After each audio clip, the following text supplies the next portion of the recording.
Rồi. Thúi quá ta. Thúi quá. Phê đi, phê đi.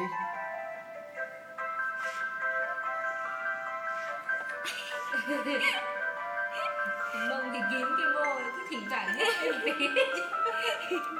Chắc có hơi. Cho nó phả cái thối của mọi người, cho nó sướng nha. Đấy. Dưng quá. À, em xem cái ảnh con bò rồi đấy. Bác Hoàng xem thích lắm à?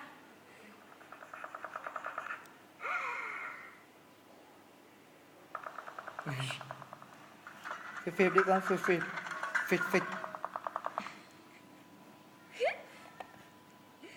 Cô cầm đi cô. Cháu cầm lưng phát. Đúng. Gây đánh. Mua được mèo rồi. Nhanh lên thì mua mèo.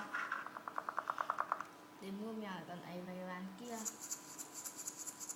Thôi nhá. Thôi.